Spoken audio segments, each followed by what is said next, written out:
Buenísimo. Bueno, ahora cuando pasaron 22 minutos de las 4 de la tarde, quiero presentarles a nuestro compañero especialista en, ¿cómo se dice? Geopolítica, política internacional, ¿cómo lo decís vos?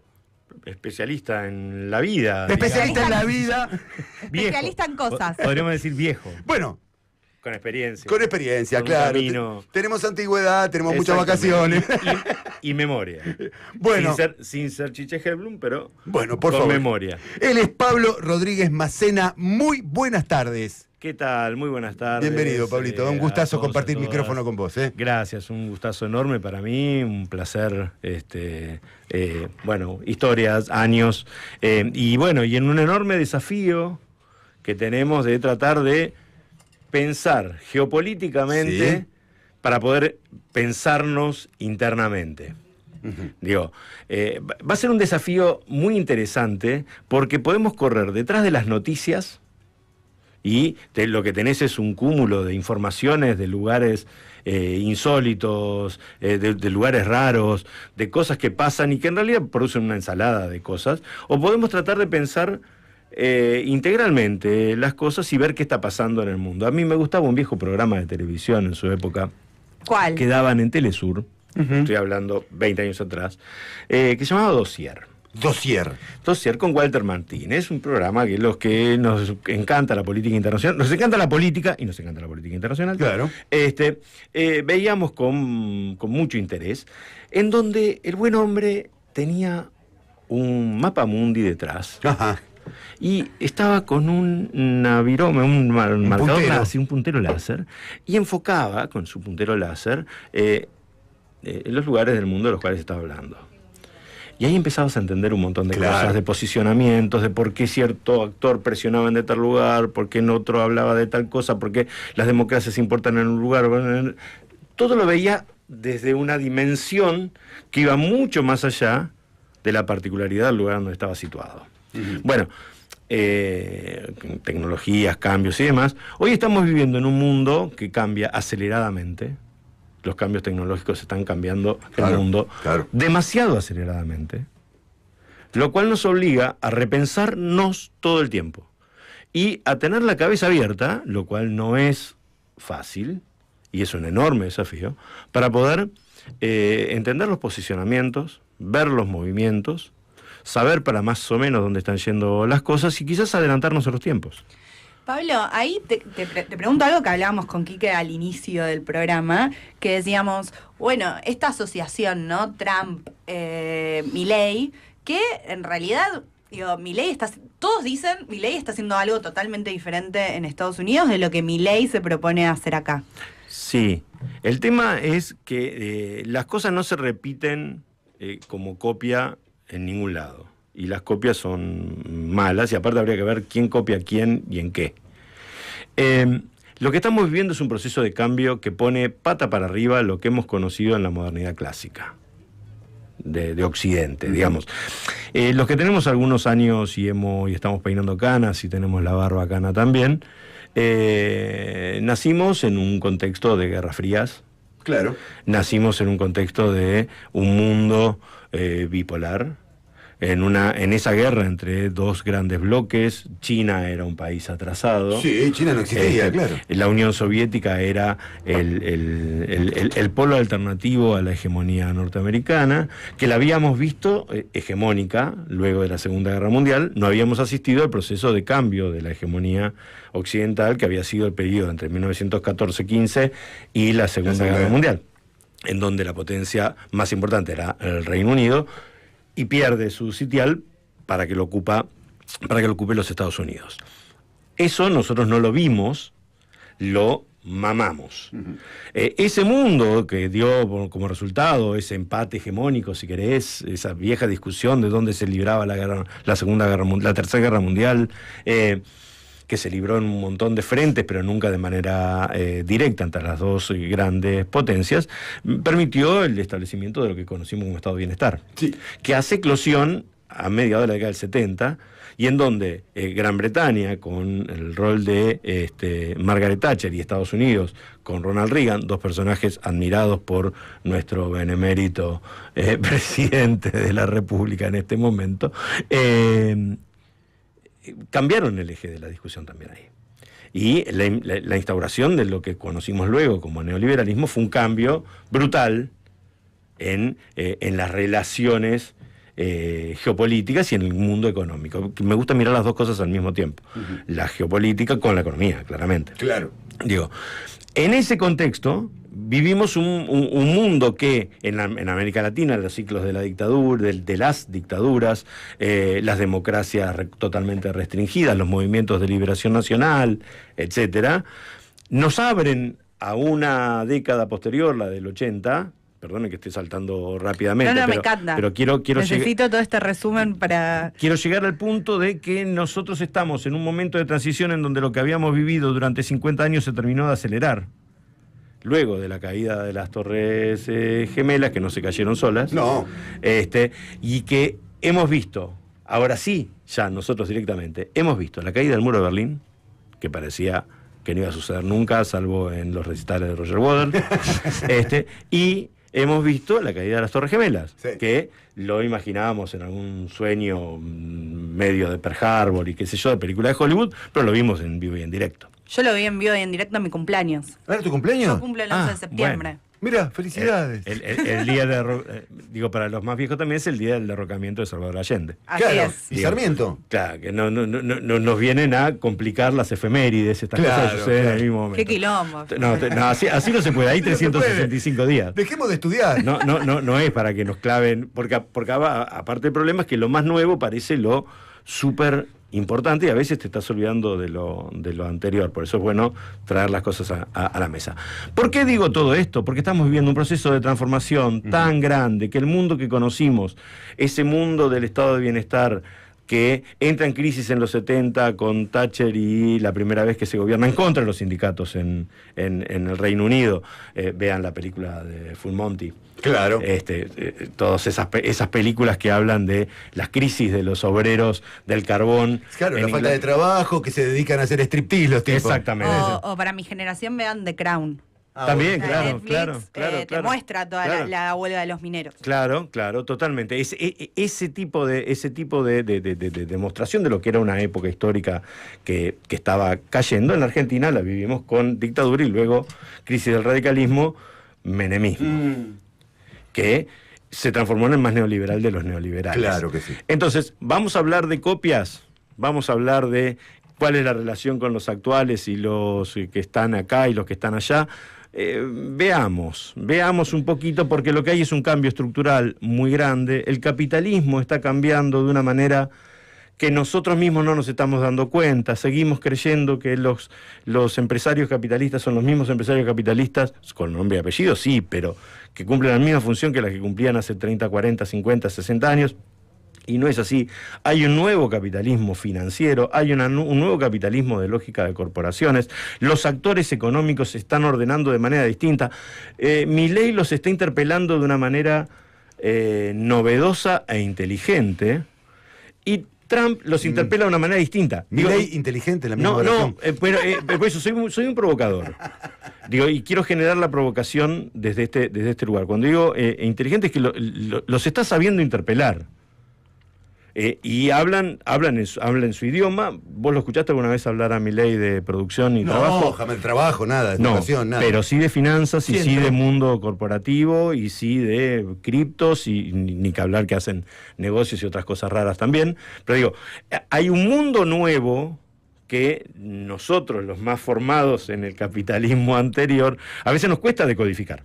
Bueno, hace poco Milei, creo que fue el lunes o el domingo, que salió por un canal de stream, dijo, bueno, en realidad van a empezar a fundir empresas, o no, porque con esto de que vamos a abrir las importaciones, no sé qué, va a haber precios más competitivos y bueno, y van a fundir. Claro. Y va a ser así. Y no le interesa demasiado lo que suceda ahí porque está pensando en otros actores. Lo cual eso también, nos pone en un enorme dilema los que seguimos defendiendo el Estado Nacional, la soberanía política, la independencia económica, digamos. Queda claro que tenemos que pensar este mundo actual para poder tener herramientas políticas internas y una mirada sobre el mundo que nos haga ser atractivos, viables, y cuando llegue al gobierno la alternativa a esta distopía que estamos viviendo en este momento pueda encontrarse con un mundo al cual entienda.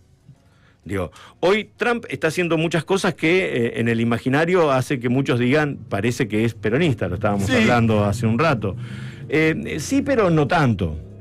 O sea, sí hacia adentro, en algunas cuestiones, la defensa del trabajo norteamericano fue un valor enorme a la hora de convocar a los obreros, particularmente de las zonas ya más rotas de los Estados Unidos tradicionales, el cinturón de Detroit, por ejemplo. Sí, claro.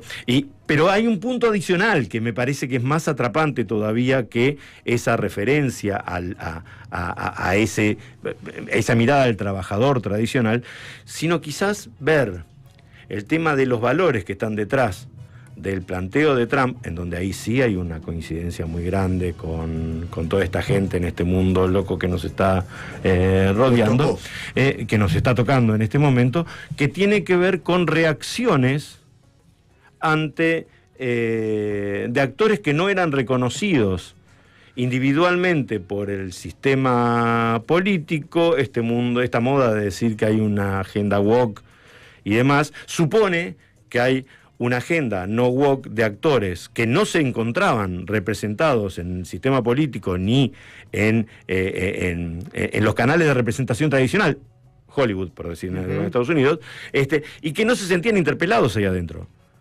Y gente como Trump, o como ahora los fenómenos de los nacionalismos populares de derecha, aunque ultraderecha, en Europa, y hola, ¿qué tal? Acá, los interpelan directamente y terminan siendo eficientes en su representación. En cuanto a, acá hay alguien que me está hablando a mí individualmente, no como colectivo, me están reconociendo, la política no me había reconocido, y ahora encuentro una válvula de escape para jugar por los extremos. Es gravísimo lo que estamos viendo. Quizás estemos viendo, a nivel global, una rediscusión sobre la democracia. Claro. Sobre el sentido de la representación política, que nosotros, que somos hijos de la Revolución Francesa, lo habíamos entendido claramente, libertad, igualdad, fraternidad, qué sé yo, y quizás hoy vaya por otro lado. Y eso que no hablamos de tecnología, en donde hoy ir a votar implica un ejercicio de moverte, ir, elegir, para que la resolución de lo que elegiste demore un tiempo en concretarse. Algo que es totalmente contradictorio con las ansiedades que estamos viendo en este momento de resoluciones rápidas e inmediatas. La inmediatez de la tecnología. Que lo estamos haciendo, porque vos querés decir algo rápido, si lograste viralizarte, al toque podés obtener una resolución que en términos políticos esto en los 90 empezó a aparecer y hoy estos lo potencian desde la lógica de los cortes y los algoritmos. Bueno, pondrán en jaque la discusión sobre qué es la democracia y cómo se hará la representación política futuro. Bueno, son cosas a debatir en un contexto de cambio en donde, por si fuera poco, vimos caer las Torres Gemelas, vimos caer el muro de Berlín. Sí. ¿Alguna vez pensamos que el poder hegemónico de los Estados Unidos estaba en discusión? No. Bueno, está. Ahora sí. Es más, quizás ni siquiera esté.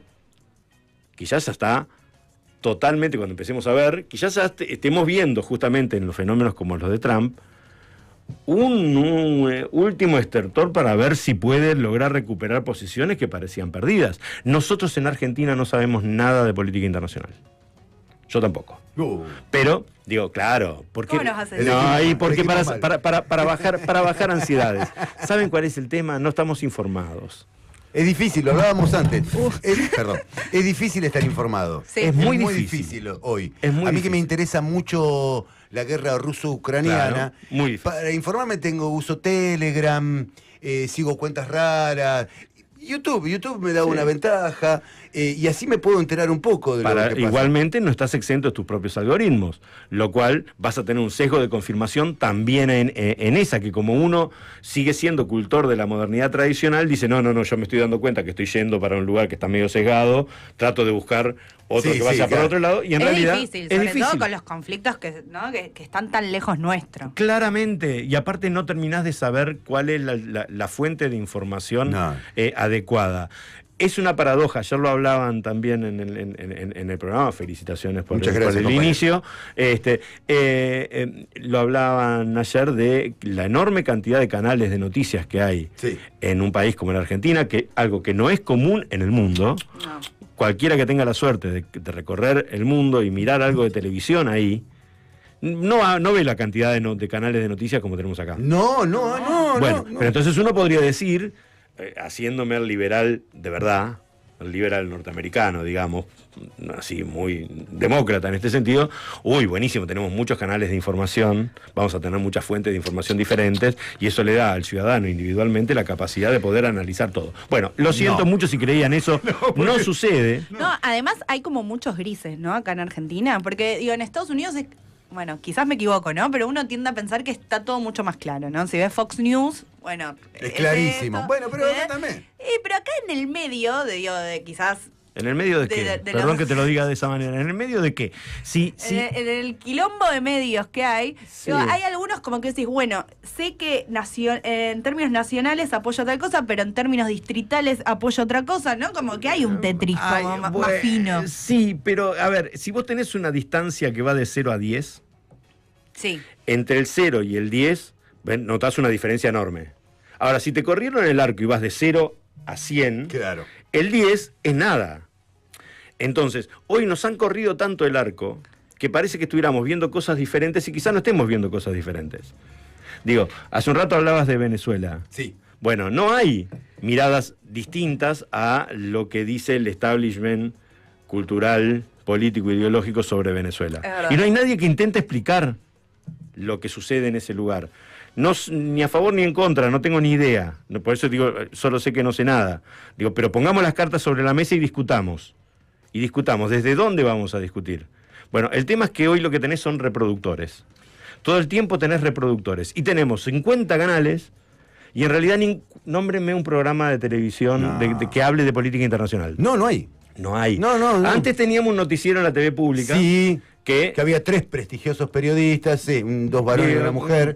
Pasaron cosas. Sí, digamos, pasaron a uno, decía le pasó alguien. cosas feas. Pero era un programa que te daba una mirada, qué sé yo, y te ponía la noticia en algo que a mí siempre me gustó decir.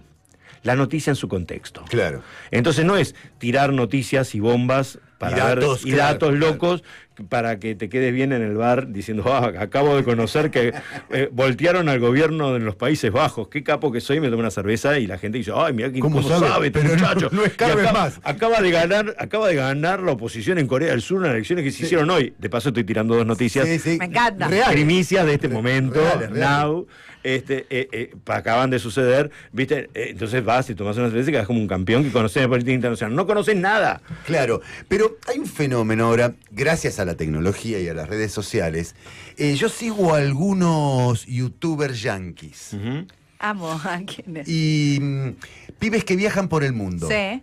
Y los yanquis llegan a China y se vuelven locos. La otra vez estaba viendo un youtuber, pero era argentino, que vivía en China, Ah, que bueno. estaba haciendo algo en China. Claro, y el chabón hace unos videos que tienen millones de reproducciones.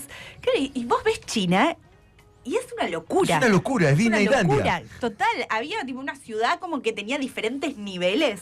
O sea, vos subías una escalera y en realidad pasaba por ahí el subte, después subías Sí. otra escalera. No, como que era todo en altura, yo no lo podía creer. Sí, bueno, esto hay uno en particular que me flashea, porque el pibe dice, me mintieron toda la vida.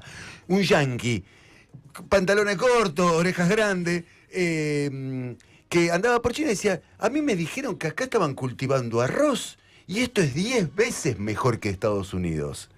Entonces están flasheando con eso. Y después veo las declaraciones del CEO de Apple, de iPhone en particular, Sí. cuando cuenta cómo lo aprieta Trump para que vayan a construir los iPhone en Estados Unidos. Y el tipo dice, yo lo hago. Lo que pasa es que la capacidad técnica de los trabajadores chinos no la tienen los yanquis. Claro. Total. La tecnología que han desarrollado y el conocimiento, porque es cierto. Bueno, no- y los costos, ¿no? Se estuvo mucho hablando de Y bueno. los costos que empezar a producir en Estados Unidos iba a subir tanto el 1000 veces, precio de, claro. de los iPhones, ponele, En este que la gente caso. los iba a dejar de comprar. Sí, se vendrán en otros lugares. Pero el tipo, el de iPhone, dijo, no, yo no voy. Ahora está mudando parte de la empresa a la India. pero no es que se van a Estados Unidos. Bueno, pero ahí es donde empiezan a verse ciertos límites a ciertos planteos. ¿Querés volver a vivir con lo nuestro? Decía un viejo economista argentino. Sí.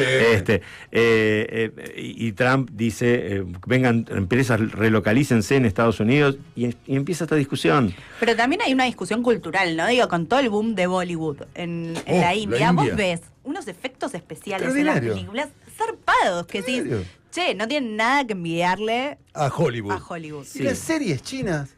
También. Las series chinas son fantásticas. Son unos actores bárbaros. China no es más, hace 70 años que cultivaban arroz. Bueno. Y alguien decía, voy a repetir acá, no es que yo sea un intelectual, pero alguien me decía, el tema es a dónde va la plusvalía. Esa parte de la guita del trabajador que se la lleva el capital, en China no se la lleva el capital, la ponen en China. Bueno, ahí lo que empezamos a ver es cuál es el rol del Estado. Claro que sí. Y también el rol de la democracia. Digo, nuestra mirada occidental nos hace cuestionar un montón de cuestiones vinculadas a lo que ha sido el rol del Estado en China, en esa cuestión de... y después lo hablaremos más en detalle un día específicamente. Sí, digamos, claro. Pero como para introducción al tema, acá no se vayan a esperar cosas cómodas. Desde ya decimos, vamos a empezar a discutir cosas incómodas. Pero, yo por quería ejemplo, estar tranquilo. claro, no vamos a estar tranquilos. Por ejemplo, hay un dato que no puede pasar desapercibido, que es la alianza que se ha logrado hacer por primera vez entre Japón, Corea y China.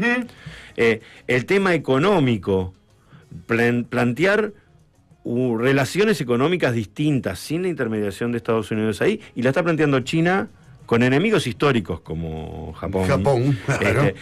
Japón con Corea, otros enemigos históricos. Y se están logrando cosas que nosotros desde acá no las estamos viendo, no estamos sabiendo, y es un enorme problema. Hoy es una charla distendida de amigos, introductoria al tema de que necesitamos saber, conocer, entender por dónde está pasando el mundo para, entre otras cosas, poder plantearnos la alternativa que nos saque a nosotros de esta distopía en la cual estamos viviendo, y poder hacer de la Argentina un país soberano que, aunque les parezca raro o demasiado complejo a esta hora de la tarde, y le pido perdón a mi tía que está escuchando a esta hora y capaz que se le puede complicar el té en este momento, digo, Argentina está en riesgo de disolución.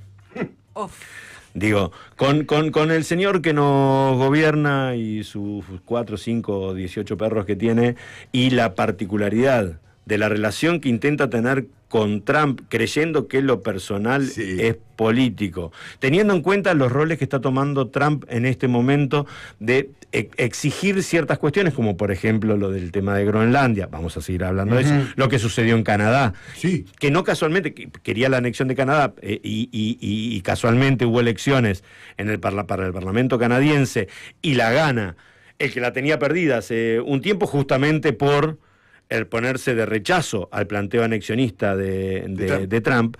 Digo, ojo, la alternativa de cobrarle a Ucrania los préstamos por el sostenimiento de la guerra, cobrárselo con territorio y con recursos naturales, cuando cierta gente está hablando acá de la Tierra del Fuego como lugar turístico o como un hermoso lugar para poner los servidores, una base.